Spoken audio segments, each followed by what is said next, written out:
Ultimately dosa बन गया, अन्ना वाला डोसा। तो हम टेस्ट करेंगे डोसा कैसा बन रहा है। देखिए इतना अच्छे से, हमको सांभर पसंद नहीं इसलिए हम नहीं लिए, आप लोग ले सकते हैं।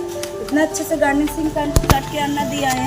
तो एवरी फ्रेंड लोग हम सबको बोलिए जो बाक्सावा के रहने वाले, प्लीज़ आइए, ये डोसा को टेस्ट कीजिए, बहुत बढ़िया है। एक मिनट हम खा के देखते हैं। सच में बहुत बढ़िया है। जिसको मिर्ची पसंद है तो ये है, और सांभर मुझे पसंद नहीं इसलिए हम नहीं ले रहे। अच्छा वाला मसाला डोसा है, 50 रुपया में है, 50 টাকায় ভীষণ সস্তায়, ভীষণ ভালো ডোসা আমরা পাচ্ছি গভর্নমেন্ট কলোনিতে, বাক্সারা গভর্নমেন্ট কলোনিতে। প্লিজ আসুন আপনারা।